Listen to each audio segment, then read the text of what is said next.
Polri berhasil mengungkap 4 kasus kejahatan dunia maya atau cybercrime. Kasus tersebut antara lain kasus pornografi wanita dan anak di bawah umur, penipuan penjualan online, dan kasus isu SARA di media sosial.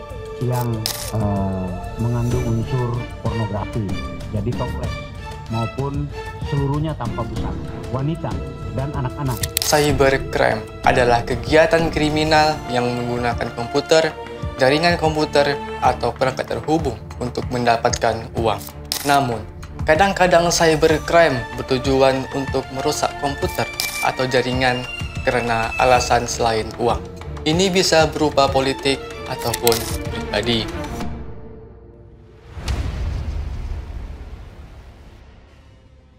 Assalamualaikum warahmatullahi wabarakatuh. Pada video kali ini, saya akan membahas tentang apa itu cybercrime, bagaimana kasus-kasusnya, dan bagaimana cara penanggulangannya. Tanpa berlama-lama lagi, bersama saya Ahmad Ridho, mahasiswa program studi Teknik Informatika Universitas Islam Riau. Langsung masuk ke pembahasannya.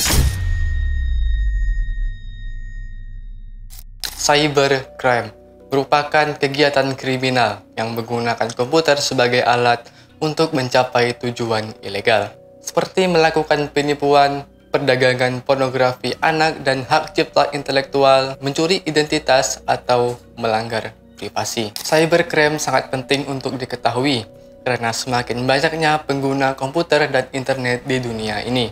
Komputer dan internet menjadi bagian penting dari perdagangan, hiburan, dan pemerintahan. Namun, mereka juga menjadi sasaran cyberkriminal yang ingin merugikan orang lain. Cyberkriminal bisa berasal dari individu ataupun organisasi. Beberapa cyberkriminal bersifat terorganisir, menggunakan teknik canggih dan kemampuan teknis yang tinggi. Mereka biasanya menggunakan serangan-serangan kompleks yang merugikan banyak orang. Ada banyak jenis cybercrime yang bisa menimpa kita, baik secara fisik maupun finansial. Berikut adalah beberapa jenis cybercrime yang sering terjadi.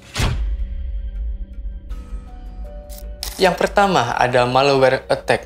Malware adalah singkatan dari malicious software, yaitu perangkat lunak jahat yang merusak, menginfeksi, atau mengendalikan komputer atau jaringan. Contoh malware adalah virus, worm, trojan, ransomware, spyware, adware, dan lain-lain. Malware attack bisa menyebabkan kerusakan data, pencurian data, pembobolan akun, pemerasan, atau bahkan pengambil alih komputer korban. Yang kedua adalah phishing. Phishing adalah teknik penipuan online yang bertujuan untuk mendapatkan informasi sensitif dari korban dengan cara menirukan situs web resmi atau mengirimkan email palsu yang berisi lampiran berbahaya. Contoh phishing adalah pengiriman email palsu yang mengaku dari bank atau lembaga keuangan lainnya dan meminta si korban untuk memverifikasi identitas, melakukan transaksi dengan mengklik lampiran atau link. Yang ketiga adalah DOS.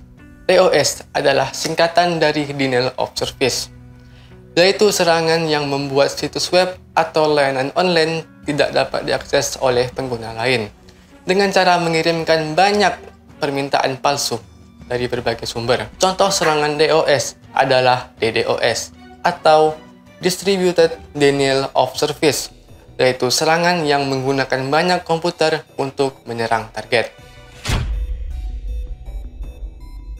Yang keempat adalah cyber teroris. Cyber teroris adalah tindakan kejahatan cyber yang dilakukan oleh kelompok radikal untuk menyebarkan propaganda politik, ideologi agama, atau nasionalisme dengan cara merusak infrastruktur digital negara lawan. Contoh cyber teroris adalah serangan virus WannaCry ransomware attack, sebuah serangan cybercrime yang dilakukan pada Mei 2017. Yang kelima ada cyber pornografi. Cyber pornografi adalah konten pornografi yang didistribusikan secara online tanpa izin dari pihak yang berwenang. Contoh cyber pornografi adalah foto atau video orang ketiga atau deepfake, video seksual anak atau child pornography, dan lain-lain. Yang keenam ada cyber harassment. Cyber harassment adalah kegiatan mengganggu, mencemarkan, memfitnah, atau mengancam seseorang secara online dengan ejekan, kata-kata kasar, ataupun ancaman fisik atau psikis. Contoh cyber harassment adalah catfishing di dating apps, yaitu kegiatan menggunakan foto orang lain, namun identitasnya merupakan identitas palsu. Dan yang ketujuh atau yang terakhir adalah cyber stalking. Cyber stalking adalah kegiatan mengawasi seseorang secara online tanpa sepengetahuan dan persetujuannya dengan cara menggunakan informasi pribadi seperti nama, alamat email, lokasi geografis, nomor telepon, dan lain-lain. Banyak kegiatan yang menggunakan teknologi komputer tidak dapat disebut cybercrime. Pedofilia, stalking, dan pornografi bisa disebarkan dengan atau tanpa menggunakan cyberteknologi, sehingga tidak bisa disebut sebagai cybercrime, tapi masuk ke dalam kategori cyber-related crime. Cyber-related crime adalah kegiatan kriminal yang tidak menggunakan komputer atau internet sebagai alat utama, tetapi hanya sebagai alat pembantunya. Cyber-related crime bisa dilakukan pada dunia maya ataupun dunia nyata. Contoh cyber-related crime adalah penyebaran pornografi, pencurian barang fisik, perampokan data, dan lain-lain. Adanya cybercrime telah menjadi ancaman stabilitas, sehingga pemerintah sulit untuk mengimbangi teknik kejahatan dengan teknologi komputer, khususnya jaringan internet dan intranet. Berikut beberapa contoh kasus cybercrime yang pernah terjadi. Kasus yang pertama, pada tahun 1982, telah terjadi penggelapan uang di bank melalui komputer sebagaimana diberitakan Suara Pembaharuan edisi 10 Januari 1991 tentang 2 orang mahasiswa yang membobol uang dari sebuah bank swasta di Jakarta sebanyak Rp372.100.000 dengan sarana komputer. Perkembangan lebih lanjut dari teknologi komputer adalah berupa komputer network yang kemudian melahirkan suatu ruang komunikasi dan informasi global yang dikenal dengan internet. Pada kasus tersebut, modusnya adalah murni kriminal. Kejahatan jenis ini biasanya menggunakan internet hanya sebagai sarana kejahatan. Untuk penyelesaiannya, karena kejahatan ini termasuk penggelapan uang pada bank dengan menggunakan komputer sebagai alat melakukan kejahatan. Sesuai dengan undang-undang yang ada di Indonesia, maka orang tersebut diancam dengan pasal 362 KUHP atau pasal 378 KUHP, tergantung dari modus perbuatan yang dilakukannya. Prita Mulyasari adalah seorang ibu rumah tangga, mantan pasien Rumah Sakit Omni Internasional Alam Sutera Tangerang. Saat dirawat di rumah sakit tersebut, Prita tidak mendapat kesembuhan, namun penyakitnya malah tambah parah. Pihak rumah sakit tidak memberikan keterangan yang pasti mengenai penyakit Prita, serta pihak rumah sakit tidak memberikan rekam medis yang diperlukan oleh Prita. Kemudian, Prita Mulyasari mengeluhkan pelayanan rumah sakit tersebut melalui surat elektronik yang kemudian menyebar ke berbagai mailing list di dunia nyata. Akibatnya, pihak rumah sakit Omni Internasional marah dan merasa dicemarkan. Lalu, rumah sakit Omni Internasional mengadukan Prita Mulyasari secara pidana. Sebelumnya, Prita Mulyasari sudah diputus bersalah dalam pengadilan perdata. Dan waktu itu pun, Prita sempat ditahan di Lembaga Permasyarakatan Wanita Tangerang sejak 13 Mei 2009 karena dijerat pasal pencemaran nama baik dengan menggunakan Undang-Undang Informasi dan Transaksi Elektronik atau UU ITE. Kasus ini kemudian banyak menyedot perhatian publik yang berimbas dengan munculnya kegiatan solidaritas koin kepedulian untuk Prita. Pada tanggal 29 Desember 2009, Ibu Prita Mulyasari divonis bebas oleh Pengadilan Negeri Tangerang. Kasus yang telah terjerat Undang-Undang Nomor 11 Tahun 2008, Pasal 27 Ayat 3 tentang Informasi dan Transaksi Elektronik atau UU ITE.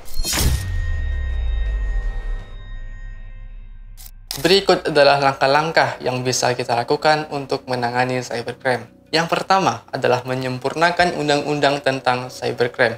Undang-undang yang mengatur tentang cybercrime di Indonesia saat ini adalah Undang-Undang Nomor 11 Tahun 2008 tentang Informasi dan Transaksi Elektronik sebagaimana telah diubah oleh Undang-Undang Nomor 19 Tahun 2016. Namun, undang-undang ini masih memiliki kelemahan dan keterbatasan seperti kurangnya definisi cybercrime yang jelas, kurangnya sanksi pidana yang tegas, kurangnya koordinasi antara lembaga-lembaga terkait, dan kurangnya kesadaran masyarakat tentang bahaya cybercrime. Oleh karena itu, perlu adanya revisi dan penyempurnaan undang-undang ini agar sesuai dengan perkembangan teknologi dan kebutuhan masyarakat. Yang kedua adalah melakukan training cybercrime pada penegak hukum secara berkelanjutan. Penegak hukum seperti polisi, jaksa, hakim, dan pengacara perlu memiliki pengetahuan dan keterampilan yang memadai untuk menyelesaikan kasus-kasus cybercrime. Hal ini penting untuk memastikan bahwa proses penyidikan, penuntutan, peradilan berjalan dengan cepat, tepat, dan efektif. Selain itu, penegak hukum juga harus perlu meningkatkan kompetensi mereka melalui pelatihan-pelatihan yang berkualitas dan relevan dengan perkembangan isu-isu cybercrime. Kemudian yang terakhir atau yang ketiga adalah menggalakkan dan mensosialisasikan pencegahan cybercrime secara luas. Salah satu cara untuk mencegah terjadinya cybercrime adalah meningkatkan kesadaran masyarakat tentang bahaya dan dampak negatif dari aktivitas kriminal di dunia maya. Hal ini dapat dilakukan melalui berbagai media massa seperti radio, televisi, koran, dan lain-lain. Baiklah, itu dia tadi beberapa langkah yang bisa kita lakukan untuk mencegah cybercrime. Semoga video ini dapat bermanfaat bagi kita semua. Terima kasih telah menonton sampai akhir. Selamat beraktivitas dan tetap waspada terhadap cybercrime. Sekian dari saya. Jika ada kesalahan tulisan atau penulisan, saya mohon maaf yang sebesar-besarnya.